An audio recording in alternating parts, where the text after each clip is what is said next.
안녕하세요. 파미데일리 김지환입니다. 오늘 주제는 렉비오 적응증 확대에 따른 ST팜 수혜에 대해서 다뤄보도록 하겠습니다.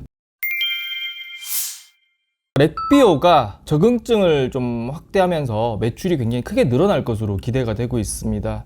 ST팜 같은 경우에는 렉비오의 원료를 공급하고 있습니다. 그래서 이에 따른 어떤 수혜가 있을 것이다, 이런 전망이 나와서 이 부분 집중적으로 다뤄보도록 하겠습니다. 쉽게 좀 설명을 드리면 콜레스테롤 저해제입니다. 그래서 몸에 이제 콜레스테롤이 어떻게 생기는지를 좀 알아야 되는데, 그냥 생기는 게 아니라 콜레스테롤과 콜레스테롤을 좀 뭐라 그럴까 결합을 하는 수용체라는 게 있습니다. 이 두 개가 결합을 해서 이 피 속에 소위 말해서 콜레스테롤 찌꺼기라 생각하시면 되거든요. 이게 계속 쌓이는 겁니다. 그래서 이 렉비오 같은 경우에는 소위 말해서 이제 수용체를 좀 생기지 않게 하는, 그러면 소위 말해서 짝꿍을 못 만난 콜레스테롤이 결합이 안 되니까 생기지 않을 거 아닙니까? 그러면서 이제 몸속에 콜레스테롤이 좀 축적되는 걸 좀 막아주는 그런 기전이라고 생각하시면 굉장히 이해가 쉬울 거고요. 이 약은 2020년 12월에 유럽에서 먼저 품목 허가를 받았고, 그 1년 뒤에 2021년 12월에 이제 FDA 승인을 받았습니다.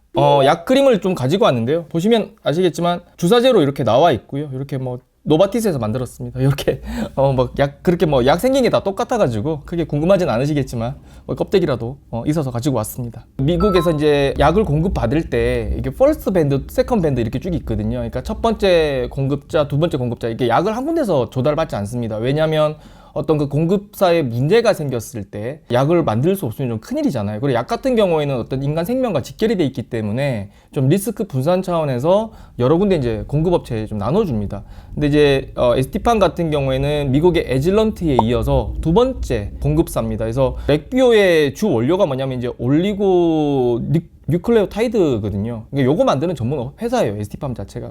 그 많은 이제 공급을 하고 있는데, 여러 업체에다가 이 중에 렉비오도 고객사 중에 하나다라고 이제 생각을 하시면 될 것 같고, 뉴클레오타이드에 대해서는 좀 궁금해 하실 분들이 좀 있으실 것 같은데, 유전학을 공부하시면 사실 배우는 아주 기본 물질 중에 하나입니다. 그래서 오탄당이라 그래가지고 탄소가 5개, 우리가 보면 건강기능식품 같은 거 사면 벌집으로 이렇게 그림 그려져 있잖아요. 거기 OH, H 막 그려져 있잖아요. 그 오탄당, 탄소 5개가 결합한 벌집에다가 우리 염기라 그래가지고 AT 그런 CG 이런 거 배우잖아요. 그게 연결돼 있고, 거기에 이제 인산기라 그래가지고 그 에너지를 공급해주는 그거 이야기하는 건데, 그게 뉴클레오타이드인데, 그게 여러 개 겹쳐져 있는 거를 올리고 뉴클레오타이드라고 합니다. 이게 단백질 합성도 하고 에너지 전달도 하고 세포의 신호 전달도 하고 유전 정보도 저장하고 이런 기능들을 하거든요. 그러니까 이 렉비오 자체가 어떻게 보면 이제 신호를 전달하는 거잖아요. 이런 단백질 만들지 마세요. 콜레스테롤과 결합하는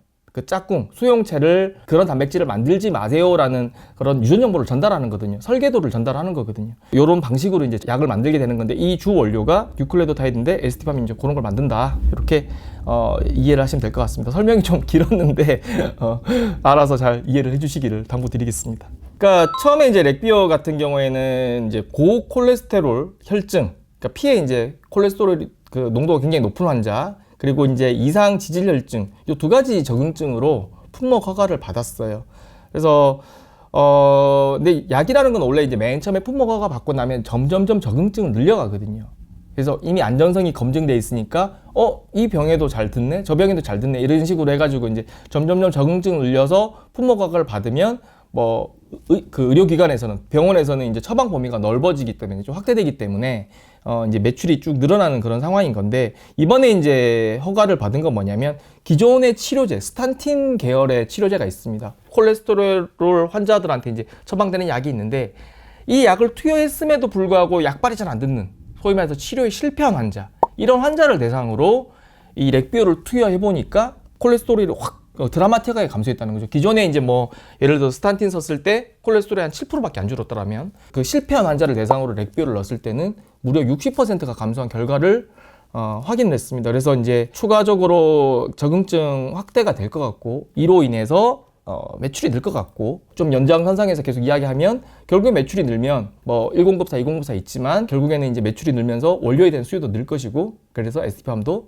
좋은 일이 많아질 것이다, 매출이 늘 것이다, 이런 이제 연결고리를 가지고 지금의 이 유튜브 방송을 보시면 좋을 것 같습니다. 지금 이제 적응증이 확대되면서 매출이 늘 거다라는 얘기를 해드렸는데, 이거 말고도 진출국이 아주 드라마틱하게 늘고 있습니다. 렉비오 같은 게 현재 70개국에서 승인을 받아서 시판이 지금 진행이 되고 있는데, 사실 뭐 짜잘한 국가들 많이 늘어나봐야 큰 의미는 없거든요. 가장 크게 이제 제3세계에서 좀 크게 보는 시장은 중국하고 인도인데, 중국에서는 지난해 이제 품목 허가를 받았어요. 근데 이제 좀 의미 있는 포인트가 뭐냐면, 그럼 올해부터 이제 약이 나오는 거잖아요. 글로벌 판가 대비해서 약가가 절반 수준이에요. 그러면 그만큼 이제 소위 말해서 이제 처방이 많이 될 수 있는 그런 요인이거든요. 그래서 중국이 일단은 지금 시장이 굉장히 폭발력 있게 올 하반기부터는 좀 증가할 것으로, 그러니까 성장할 것으로 저희가 좀 기대를 하고 있고, 인도 같은 경우에 2024년 올해 안에 허가를 받을 것으로 예상이 됩니다. 인도가 세계 최고의 인구를 지금 자랑하고 있지 않습니까? 15억 명 정도 되는 걸로 공식적으로 그 정도 되는 시장으로 알고 있는데, 만약에 이제 이게 올해 품목허가가 나와서 내년에 이제 시판이 된다고 했을 때 이 렉비오에 대한 시장 수요는 굉장히 늘어날 것이고, 뭐 1차 벤더든 2차 벤더든 공급 물량은 늘어날 수밖에 없다. 이제 그런 부분이 이제 예상이 되는 그런 상황이다라고 이제 말씀드릴 수 있을 것 같습니다. 렉비오 얘기 나온 김에 이제 매출을 한번 좀 짚어보면요. 렉비오가 2022년에 얼마가 나왔냐면 1,550억 정도 팔았어요. 2021년에 이제 말에 처음 허가 받고, 그 다음에 1,550억. 그리고 작년에 이제 4,912억, 한 5천억 정도 한 거죠. 그리고 올해 한 1조 2천억 정도 지금 할 것으로 예상이 되거든요. 그리고 이게 좀 계속적으로 이제 매출이 늘어날 것으로 좀 그래프를 하나 가지고 왔습니다. 렉비오 쭉 보시게 되면 아주 드라마틱하게 지금, 그러니까 진출국가 늘어나고 또 거대 진출국가 늘어나고 적응증이 확대되고, 이 두 가지가 결합을 하면서 아주 드라마틱하게 지금 매출이 늘어나는, 지금 보고 계시는 아까 뭐 5천억 정도의 그래프가 2023년 그래프니까 앞으로 2029년까지 놓고 본다라고 했을 때는 한 7배 정도 더 성장할 수 있다는 의미거든요. 그만큼 이제 ST팜의 공급 물량도 늘어날 수 있다, 이렇게 좀 말씀을 드리고 싶고, 회사에 물어봤어요. 어느 정도 공급하냐. 매년 한 100kg 정도 공급을 해왔다고 합니다. 그 에질런트사에 그 올리고 뉴클레오타이드라는 거를. 근데 올해는 150에서 한 200kg 정도 예상을 하더라고요. 그리고 지금 아까 성장 추세 쭉 말씀드렸는데, 이렇게 가게 되면, 이런 추세로 간다라면 2차 밴더임에도 불구하고 최소 한 300-400kg까지는 갈 수 있는 여지가 있지 않나. 물론 이건 장기적인 얘기입니다. 그렇다라고 놓고 봤을 때 100kg에 제가 알기로는 한 매출액이 한 400억 정도 나온 걸로 알고 있어요. 그렇다라고 본다면 대충 여러분들이 계산을 한번 해보시면 ST팜의 매출액이 굉장히 좀 가파르게 좀 늘 수 있구나, 그런 어떤 모멘텀이 될 수 있구나라는 걸 좀 생각해 보실 수 있을 것 같아요. 참고로 ST팜 매출액을 좀 짚어드리면 2021년에 1,650억이었어요. 그리고 2022년에 2,500억. 그리고 작년에 2,850억. 올해는 뭐 3,200억 정도 보고 있는데, 불과 한 3년 사이에 매출액 한 2배 늘어났잖아요. 그만큼 이제 글로벌 시장에서 그 올리고 뉴클레오타이드에 대한 수요가 굉장히 급증하고 있다는 거거든요. 그 중에 하나가 렉비오입니다. 그래서 요런 연결을 쭉 생각을 한번 해보시면, 이 회사가 지금 굉장히 가파른 외형 성장을 하고 있고 큰 모멘텀을 가지고 있구나. 그러니까 ST팜이 성장하는 여러 모멘텀 중에 렉비오가 하나다. 근데 이 하나도 결코 우리가 무시할 수 없다. 이게 오늘 내용의 주 포인트가 될 것 같습니다. 오늘은 ST팜에 대해서 살펴봤습니다. 파미데일리 좋아요, 구독, 알람 설정 부탁드리겠습니다. 감사합니다.